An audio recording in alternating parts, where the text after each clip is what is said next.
This is my final version of the ES-based Pyromantic Pact, Barrier Invocation, Infernalist.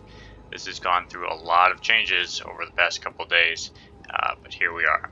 So the core concept is we're using Infernal Flame to build up energy through Barrier Invocation, which lets us set off comets.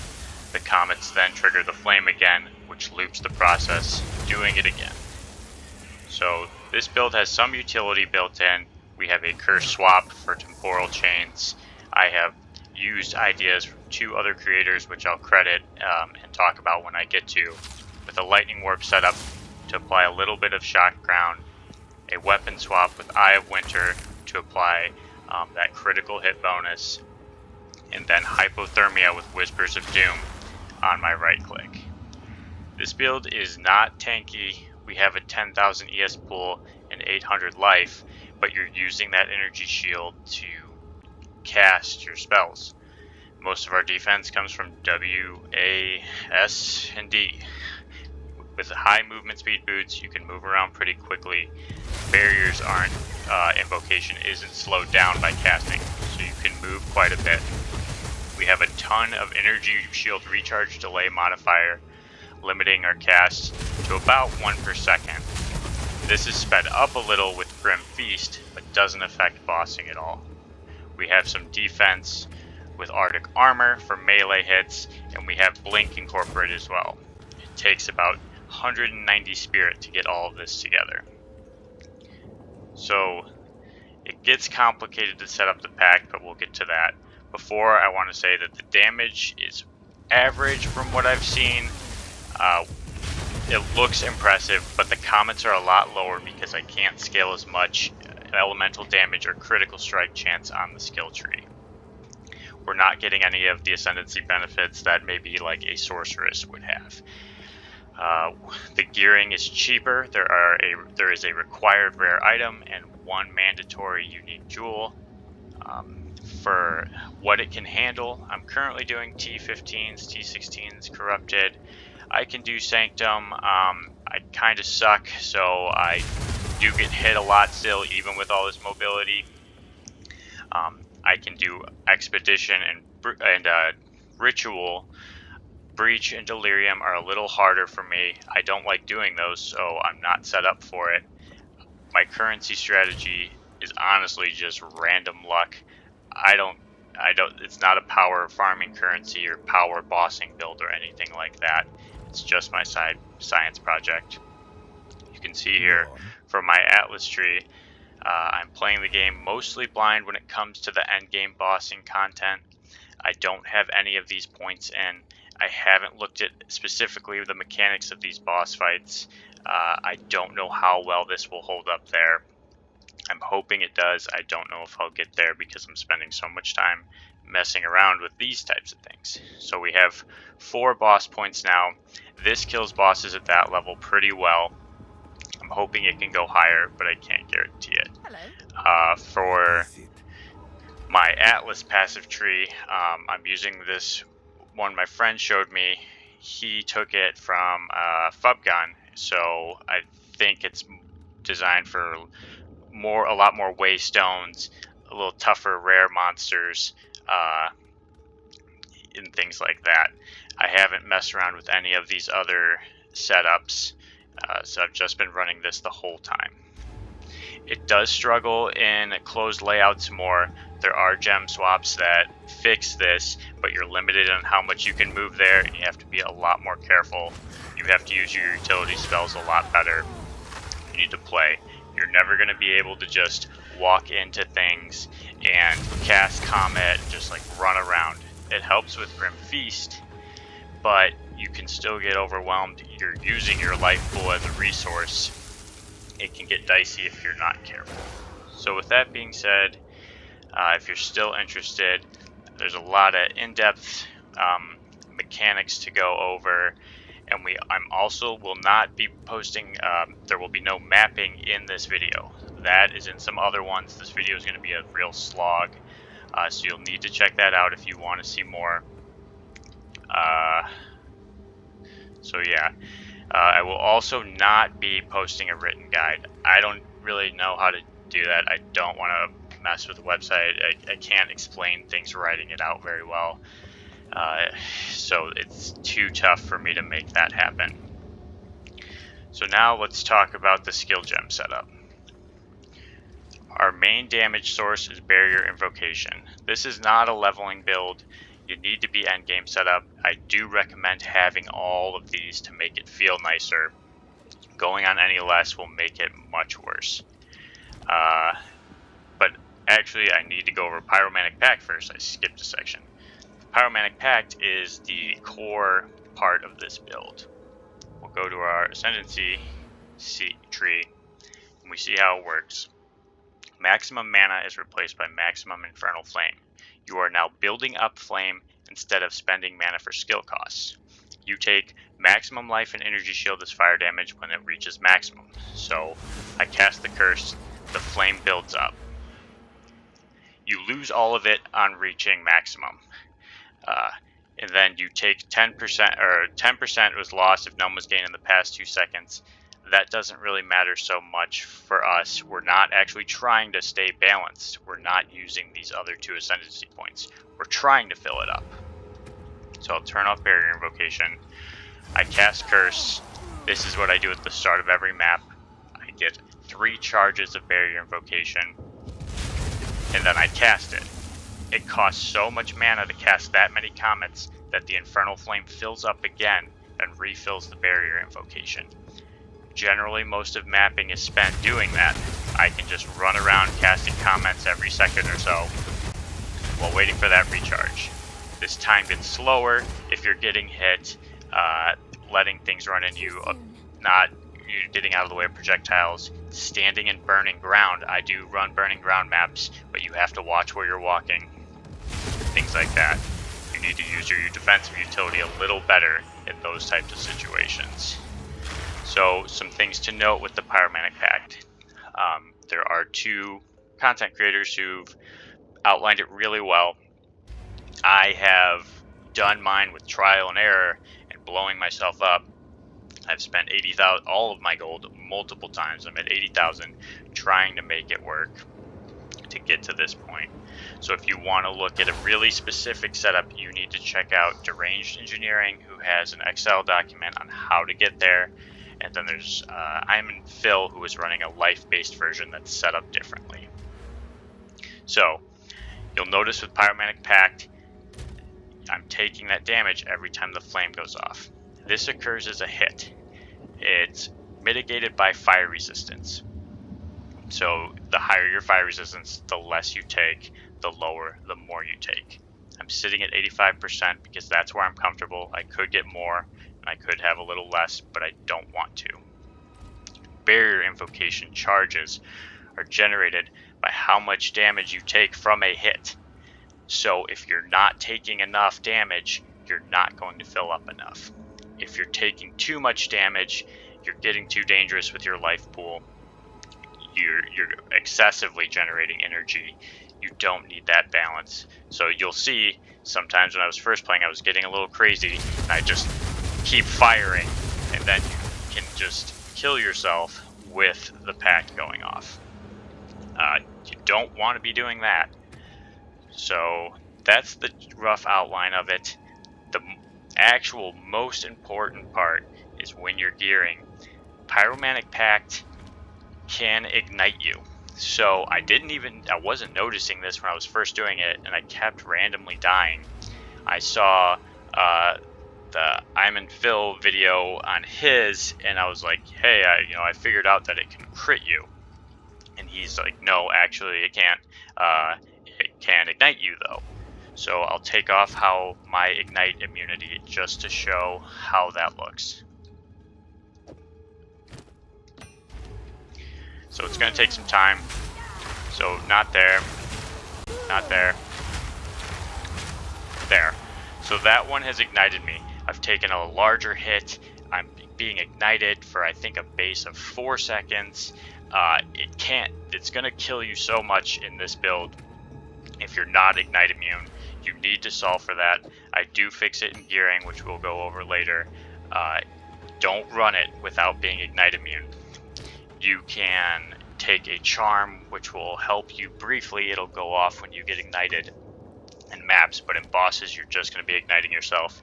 If your life in ES pool is this high, even with 85% fire resistance, you saw how much damage that was. You're delaying your energy shield recovery. You don't have any other way to get resource except passively, and this life flask isn't doing much. So really important to keep that in mind. So now we've discussed how to build that flame up, what it does to you, what that hit looks like. We have to talk about how to balance it. So, and this goes along with the skill gems too. All mana costs, it all comes into effect. The mana cost goes up. I've triggered the Pact. So if my energy shield is too low and my life is too low, I'm not taking a big enough hit. I won't be building up enough energy. I'll try to show what that looks like. I don't want to take off anything with fire resistance. I don't think I can do it. But what the concept is, if I'm at like 5,000 energy shield and 400 life and 90 fire resistance, I am building up no energy here. I will never get the barrier to 3 stacks, and I'll never be able to start the loop in the first place. You don't want to be doing that. So I can't really outline how to specifically get there. If you want to play this build, you can use my exact numbers here.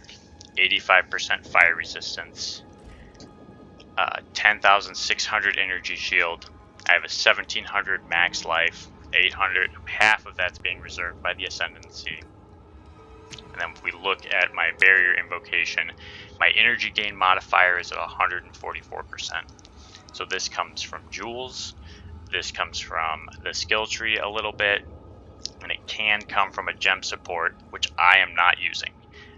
So let's go over the actual setup of the skills.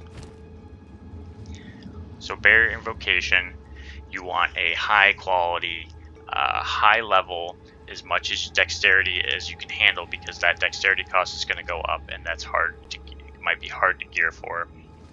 You get more energy gain the higher it is, and more from quality. So the more you can have there, the better. The main skill damage is Comet. So you can see here I'm running a level 24 Comet, 19 from Gem, 5 from global modifiers. It's not good to have a level 29 Comet or something. What you'll actually see is this Infernal Flame can keep building up.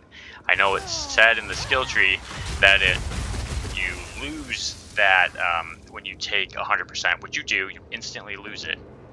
But you keep building it up through the Pact. So if this whole sequence of comets for some reason would cost, say 2,000 mana, you are going to trigger it twice in one cast. That'll kill you. You don't want to be doing that. So I currently have it at 325 cost. You'll see when I cast, I'm not really double triggering.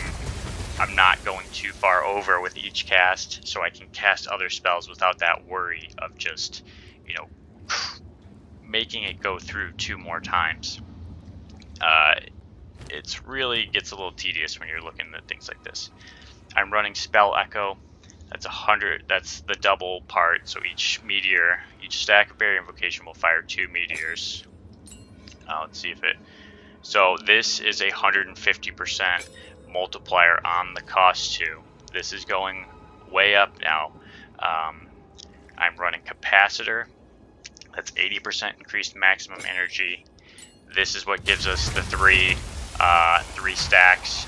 You need that in there, of course, because otherwise you can only fire 1 meteor. You build no Infernal Flame. There's no loop going off. I am also running. This is the last 4 I would say are maybe flexible. So I am keeping considered casting in at all times. This is 40% more damage with spell hits. The less cast speed doesn't matter. You can see the tooltip DPS, not DPS, this is damage per use, so big difference, is 13,000. With considered casting, that's 40% more. We see it goes up to 18,000. So I keep this in pretty much all of the time. I don't. It's just a good more damage multiplier. I don't see a reason to have anything else yet. And then I have 3 pretty flexible options. I'm not using increased energy gain anymore. I don't need it with how my skill tree and items are set up. This isn't giving you any damage or any utility, but if you can't figure out how to build up enough, you can always just throw it in there, and then you'll see I would be over capping on energy a lot. I don't need it, so that comes off. And now here are the 2 utility options I switch with based on the maps I'm doing. There's actually one more that I forgot. There is a 3rd gem. Oh boy. So more area of effect. I do this all the time. Instead of just looking at gems, I'm just cutting it. Area damage. So concentrated effect. So we have really 4 different options that can go in here. You're going to see my base comment right here. That's about how big it is. If I put in magnified effect, which is what I use a lot of the time during indoor maps, I get more area. This is a balance between the other gems. It doesn't change the damage at all. It just gives you more area, so you don't. There's like a lot of times just 1 or 2 guys running at you. We don't have any other damage options, so I'm actually firing 6 comets at a guy with 200 HP. And it's really overkill. The second option I've been using is Spell Cascade. You're getting more meteors. It looks a lot better, but the damage is way less. So we put that in. We see that we're down to 12,930.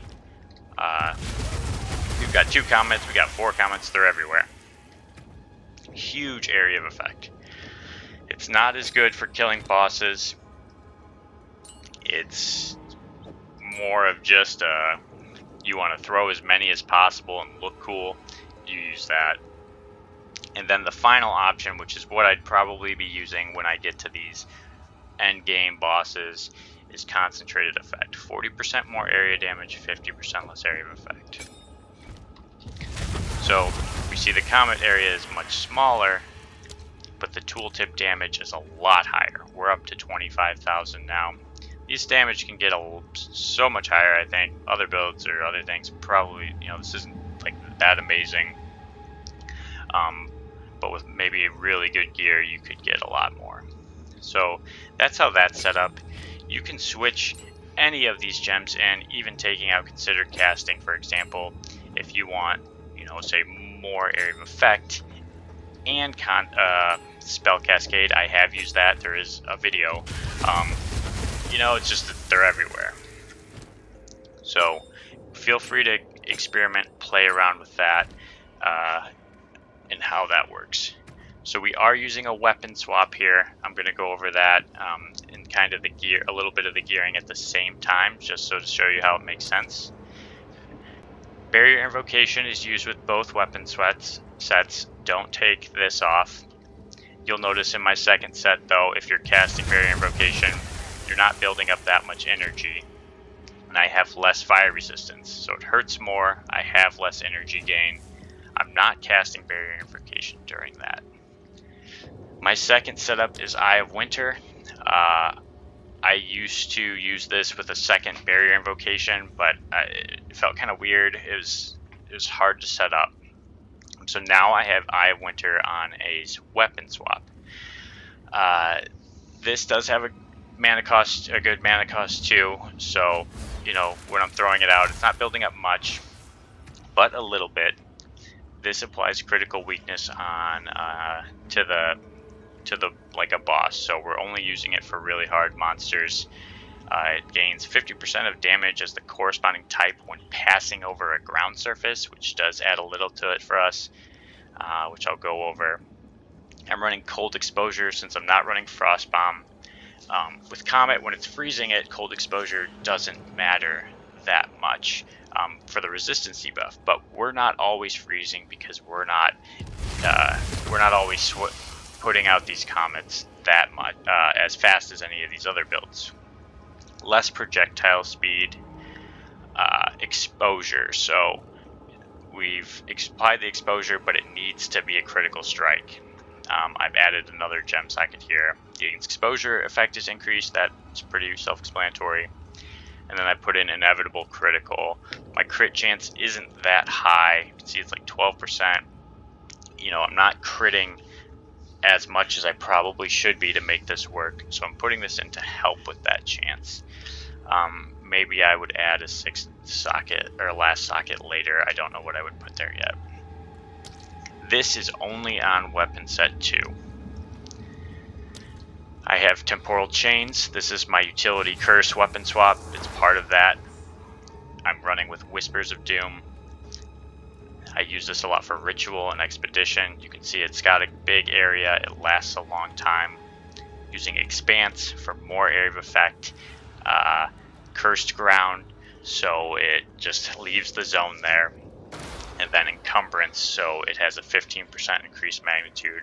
I'd like to experiment more with this to see what I can add to it, but I don't really have I don't know yet. Now we have hypothermia, 25% increased effect. Cursed zones erupt quicker, or making sure, yeah. And then Hex Bloom, you know, there's different options you can put in here. Your cast speed's going to be kind of slow, so it's a little awkward. So faster casting might be a better choice than Hex Bloom. You don't really need Hex Bloom. It's just going to spread it when you're mapping, but you're already killing a lot of things pretty quickly. You can actually see that I have this on weapon set 1 instead, and there's a reason for that. So when I cast Temporal Chains, I need to get back to my weapon set 1 to start casting Barrier Invocation. I don't like manually swapping. You could manually swap and get this on 2 to be a lot more efficient. But what I like to do is I have Temporal Chains, and then I throw Hypothermia to bring me back to 1, and then I can set off the loop again. It makes Hypothermia a lot weaker, but it makes mapping and killing things feel a little better. So in the aura setup, I have a lot of spirit that comes from the Ascendancy and 40 that comes from my amulet. Grim Feast is a standard energy shield based recovery mechanic for mapping. We're not benefiting from the overflow really at all, because you're just using your energy shield so much to cast spells. So Grim Feast is not benefiting in that aspect.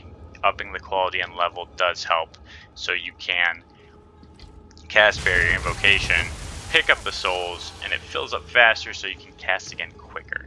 It makes it a little smoother. I'll always probably be running this. It does not do anything for bosses. I have it on Feast on flesh. Okay, I do have it on both weapon swaps. There's no reason to take it off. For support gems for that, you'll see I actually don't have anything put in it, and that's not. You could, but nothing is doing anything for my build. Clarity, we have no mana. Regenerating life, I could put it in to it would reserve 10 more spirit. Or life recovery flask while it's active. None of these are doing that much because we're not using our life at all. I'll put it on anyways, just to use something, maybe a little more efficient with that. I have Blink on both weapon sets. This runs with increased cooldown recovery rate and second wind, so I can double blink. The cooldown's a little longer, but if you're dumb and you panic like me, you at least have a second escape. Energy barrier. I don't know if this works. I'm trying to use it to see if it does, but it says energy shield recharge begins immediately and is not interrupted when you're stunned while using supported skills. A lot of times I'm sometimes panic blinking. I'm hoping that if I'm getting stunned, I'm trying to blink and I get stunned, that this will go off. I don't know if the window is too short or the time to make it happen is really lining up. So for Arctic Armor, this helps a little with melee hits. I have Chilled Ground on Freeze. It's just something I've added in recently. I'm not sure if it's doing a lot, but I don't think I have that many useful options to add here. And then I have Knockback support. The final sort of piece of the puzzle for the tech here is what I saw from this really cool Incinerate Pathfinder guide by, sorry, I think that's real neato. He is using Lightning Warp to apply a huge shocked ground zone, and he's got a lot of increased magnitude of shock, and he uses it to move around the map really fast. So I think he has more projectile speed. I'm putting more cast speed since my cast speed is so slow. Lightning Warp, I have this. I don't know what he's running. You may want to check his out for a better version. I believe he's running more skill effect duration, and then I put in Shock Siphon. It's, I'm not really using this when I'm mapping, but it's something to just, if I want to call something, maybe I can get a little more shield recovery. There's probably going to be better options for that. So that covers all of the skill tree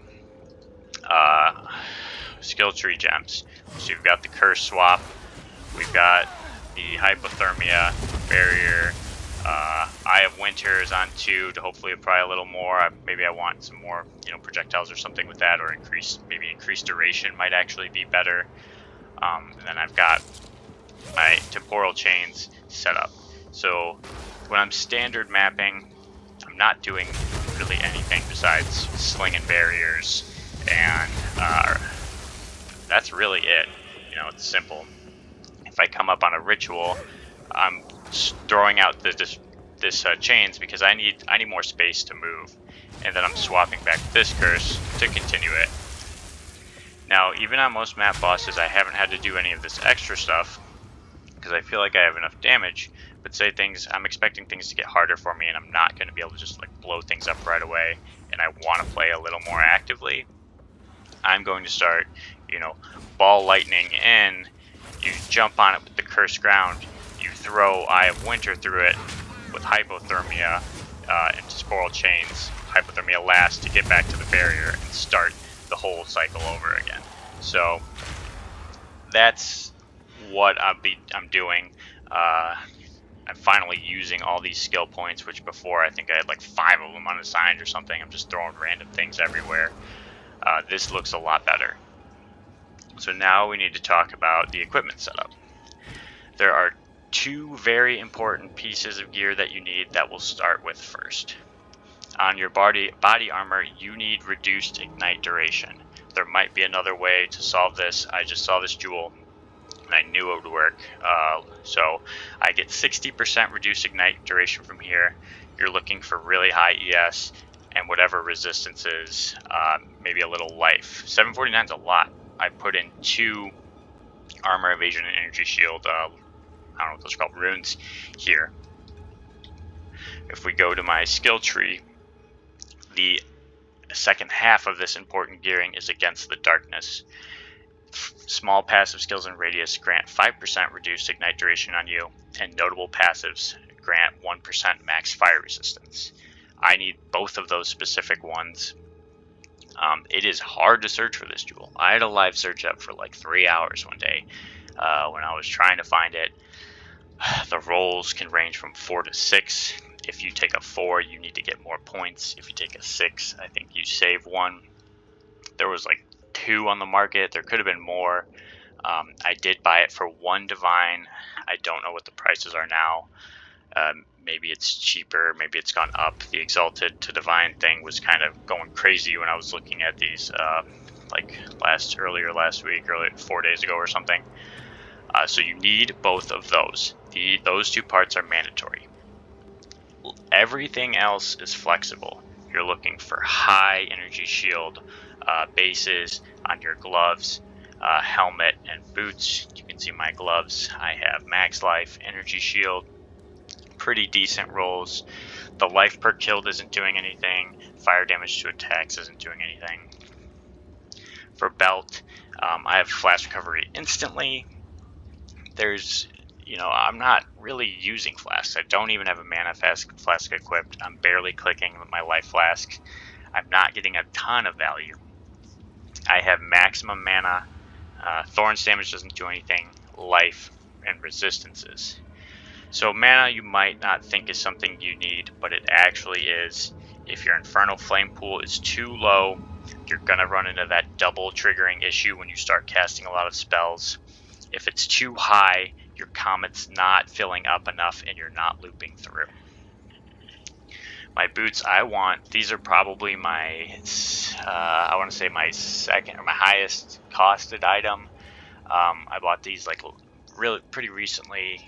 I think for 1 divine. I don't know if that's a good price or not. But we have high energy shield, at least 30% movement speed, a little bit of life, and then resistances and intelligence. So these are good boots. The energy shield I think can get a lot higher, but I'm okay with what we're at now. My rings, I'm just running resistances. I'd get life on here if I can. I have mana. You see the prefixes are they're okay. The implicit base is pretty good. Same with my other ring. This was a dropped ring actually. My friend was using it. He let me have it. I think this is like a really good ring. We've got high maximum mana, some rarity, life, elemental resistances, and dexterity. So I need dexterity, I need intelligence to use this build. My wand, this I bought a long time ago. I had all of these stats on here except the maximum mana, which was exalted on, so I don't know how much something like this would cost. You can see the spell damage gained as extra cold is in there, and then the useless stats are like mana per enemy killed. I don't want a +5 cold spell skills wand right now. If I go to +5, my comet cost goes up again. I might not be able to manage this flame. That was happening to me before. I was like, let me get a focus and a wand. I'll get like 10 levels. And I was just going off like 3 times. I kept dying. I had no idea what was happening. So I've settled on +4. If I get further in the build, and I'm adding, more fire resistance, more health, and I can handle things like that, I will upgrade it. I don't think I'm going to get there, but hopefully. So for my focus, I'm looking at a high energy shield, some percentage increases to like cold. I do like the energy shield recharge rate. I know it's a good stat for us. Critical hit chance is good, and I've got fire resistance. I've got a lot of fire resistance here, 123%. At first I was like, that's too much. I put these runes in before the resistance changes, so I'm like way over cap on cold, barely on lightning. But the fire one being overcapped is pretty good, so you can run elemental weakness. You don't have to, if you're only at like 86 and you go into elemental weakness, the build's not going to function. You're going to blow yourself up. You still can't run minus max resistance. That's going to be too difficult. You're taking this cold and lightning as fire anyways, so it's a good amount. I should be taking chaos physical damage as chaos because of my ascendancy, but it doesn't seem to be showing up here, so I don't know if that's functioning. We'll talk about that when I go over the points. So back to the items. We've talked about all this. The helmet is the same thing. Maximum life, energy shield. Don't need any accuracy rating. Crit chance, resistances. I don't remember when I got this, how much something like this would cost. I probably, if I'm looking at it, I'd maybe take out like a 12 fire because I think, 100's okay. And swap it with a lightning or something like that. You can always put more energy shield here, and you can actually put +1 maximum fire resistance in as well. Lastly, we have the amulet. I got this one way back for like 15 exalts when the game was first coming out like a few weeks ago. So I think, you know, or 10 to 15 maybe. Back then, that was a lot. I don't know what this would cost now. But you can see evasion rating's not doing anything. But we have maximum energy shield, a lot of spirit, resistances, and some dexterity. It's a pretty good amulet. But the implicit, it's not the best for mine. I think energy shield would be better, or maybe spirit, maybe stats to free up some things. So use any base that you want to try and get to these breakpoints. Now we'll go to the weapon swap. So I was using a shield and wand in the past. I've actually even tried an unarmed where I was like punching with monk skills. That didn't work, but I tried it. So the stats on this wand can vary too. I just went and looked up a high skill level, high cast speed, and a little bit of mana on it. Those are the only 3 stats I want out of this. The spell skills for your weapon swap, flat spell skills, are going to affect everything you're trying to do. So the higher these are, the more effective they're going to be. You know, if you're too high though, your mana cost can get weird. But I think this is a good level. I need cast speed because I'm so slow. I have no cast speed on the skill tree, so I want my weapon swap to have a lot of it. And then I want a little bit of maximum mana. I really don't want to be overcapping on Infernal Flame while I'm in set 2. My fire resistance is lower. I'm not building as much energy anyways. I want to be using these utility spells and then swapping back to 1 with Hypothermia before I start casting Barrier Invocation. So that's what that weapon swap looks like. You can do some other things in there. I've tried some, you know, like aura swap things. I tried the unarmed punching monk thing. You could try what That's Real Neato did. I think he's doing with like increased shock magnitude. It gets pretty interesting when you're really putting this part in your build. You don't need anything super expensive to make this, just something utility, anything you like. So this is just what I've settled on. I think it's a good choice. That's pretty much it for gearing. Just remember body armor and jewel. Get those first if you're doing this. You can't play the build without it. Let's get into this passive tree. So we'll pull up the stat sheets first. Energy shield recharge delay modifier, ES recovery per second. That's pretty fast. So if I'm out of combat for like a second or two, I'm regenerating 4,000. I'm shooting back up to full if I can just get away for a little bit of time. On my weapon swap, you know, this is I'm not regenerating as much energy shield per second. So I really don't want to be trying to recover in the swap. If you're running away, you really want to make sure you're in the first set. I'm always using Hypothermia to get back. You could use the wand skills to switch back and forth or just manually do it. I didn't like it. It didn't feel good, so I stopped doing it. Now we can see I'm pathing up through here, taking as much maximum energy shield as possible. I have some weird skill choices you're going to see. On my set 1, I have plus maximum mana. On my anoint, I have 10% reduced, plus 10 strength, and crit chance. This was the cheap one. I look around, I felt like everything I was looking for cost like isolations. So this was a one that wasn't too expensive. I was running into this issue when I had this, but I didn't have this. I was like going over on Infernal Flame too much. I just said screw it, and I took it. I'm taking all these maximum energy shield nodes. I'm taking energy shield recharge rate, mostly for the faster start. We'll talk about why I'm not taking these elemental ones in a second. We're pathing up through here to get a little more like Stormbreaker. This is a lot for the passives on this jewel. I need this notable. This one's not covered. For this jewel socket, these little stat nodes don't apply to it, which I didn't know at first. That kind of sucks. And then you can see on my set 1, I have this energy shield recharge rate. It's a little more defensive. It's not like the greatest stat, but the ignite duration is so important, and the fire resistance is what I wanted. We're taking these cold exposure nodes, the cold level, the freeze build up, the cold damage. You could swap out of this and take some more of these if you wanted. I'm pathing over here. I'm taking Whispers of Doom. You know, shield recharge here. I like 60% maximum energy shield is worth it over the recharge rates slowing. This to cover stats. 40% faster start over here.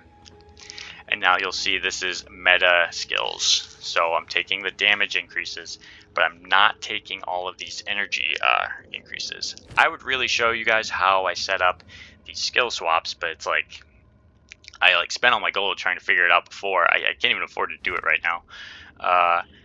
So I don't actually need all of these. These 2 points are not they're excess for me. If you're not meeting it, you could take them. You don't ever need to take energize. If you're doing it right, they don't need to refund anything. I'm taking these heavy frost, so when you're freezing, you're ignoring those elemental resistances. You don't need to apply exposure, I think. You're freezing most small enemies, even rares, pretty regularly. Bosses, not so much, so you do need, like an Eye of Winter exposure on them. Increased field thin ice, and then increased damage with hits against frozen enemies. More faster start of recharge. More meta skill gain increase. For my jewels, I have 2 rubies. This is for maximum fire resistance. The other stats, there are good ones like increased elemental damage, but they get more expensive. The fire resistance has a 1 to 2 range. You want 2s. I need 2 of them to cap out to get to 85. I looked for some good corruptions, or I was corrupting themselves. I felt like the stat nodes were a lot more valuable to me. This weapon swap speed is actually pretty good. I didn't look at that at first, but getting more of that would be I think is great. Plus 6 strength. We can see now I have 4 fire resistance from the jewel. I have 5 notables allocated here. And then I have enhanced barrier, so that gets me to that 85 mark. If we swing over here, all of my jewels kind of look like this one. You have the 3 most important stats, which are meta skills gain, increased energy, maximum energy shield, and faster start of energy shield recharge. Currently, I have 3 of them. This one's a little different, but I corrupted it and I got 7 chaos, so that's worth taking. I'm actually getting a little magnitude of shock on this jewel, so that's going to help with that ball lightning setup.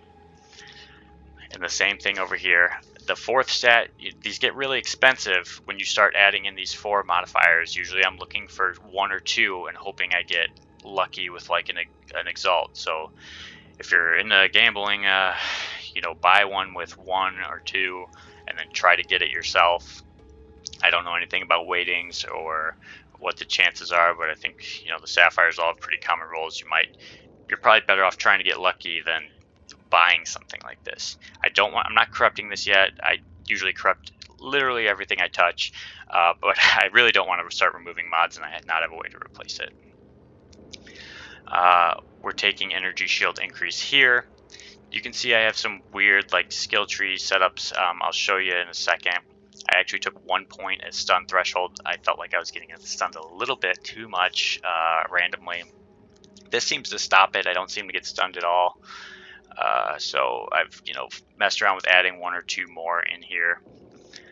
I path from this side to the node for faster energy shield recharge. This side has recharge rate, which isn't as important. At one point, I had spec'd out of climate change and had gone all the way down here to get this jewel.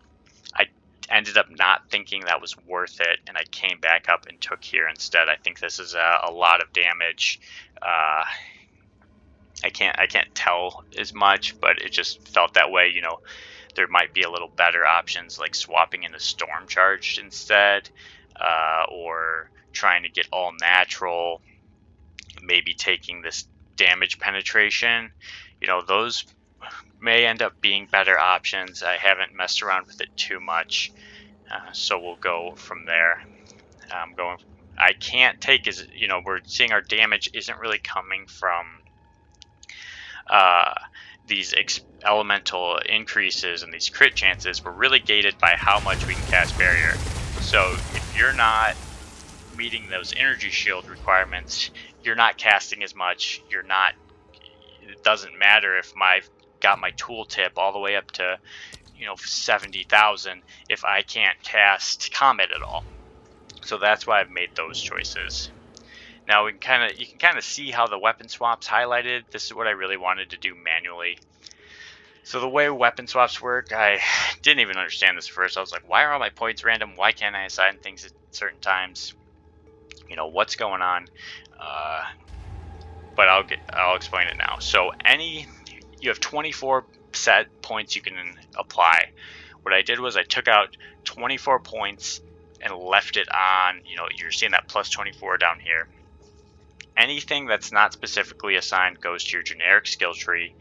When you swap back and forth, these central nodes are going to be active on both. What I then did was I unassigned these climate change, my meta skill increases, my cold damage, and my meta skills down here. And then I went to weapon swap set 1 and reassigned all of them. These are all active on set 1. So you'll see is I'm on set 1 now, they're all there. I swapped to 2, they're all gone. What I've done for set 2 is I have taken almost every curse effect I could reach within range. We have a hinder zone, area of effect. We have duration, they can't recharge life, or energy shield, they can't recharge life rate. I still need to meet my ignite cap and my fire resistance, so that's why it's great that these are still within that window, so I'm still getting that. You can see I unspec'd out of this. I've taken these two. We've got increased duration, we've got reduced curse duration, we've got it all. You can't do that with Whispers of Doom. That I don't think that can be you can't take it out for set 1. You need to leave that in at all time. I don't think it lets you click it for a weapon swap. So that's how that curse setup is swapped. You could do this with anything you really wanted. That's real neato. I think he's all the way over here, and he's all the way up here too. And I think his is ignite duration or shock magnitude, things like that. So I really play around with the utility. Try to find something that works for you, that you like. There's a lot of options. So now we can see we're back on set 1. I actually have 2 maximum energy shield nodes over here allocated there, and that mana, because if I don't have these 2, I am my energy shield's too low and I'm not getting enough flame. So you can see why that buildup is pretty important. So we've talked about the tree, we've talked about the jewels. If you're still with it at this point, good for you. Way to go. We've talked about Pyromantic Pact, and now I'm talking about the other Ascendancy options. So I'm taking Altered Flesh. We're getting those damage take it as, except for maybe Fizz is Chaos. Like I said, it's not on my skill tree or on my defense sheet, so I don't know if it's working. How the math of that is, I don't even know if that's good. I'm assuming it is. Otherwise, maybe they wouldn't put it in. But energy shield takes double damage from Chaos. So I'm taking double damage, but I have 74. Just 1 off, and that's hopefully works out in my favor. We're taking max energy as per maximum life, so I'm reserving that maximum life that I'm not using anyways, getting a lot more energy shield. I'd respect to show you, but I can't afford it. And then I've taken +1 spirit per maximum 25 life to get all that utility. So I've reserved 50% of my maximum life. That's a lot, but it doesn't matter because I'm not going there anyways.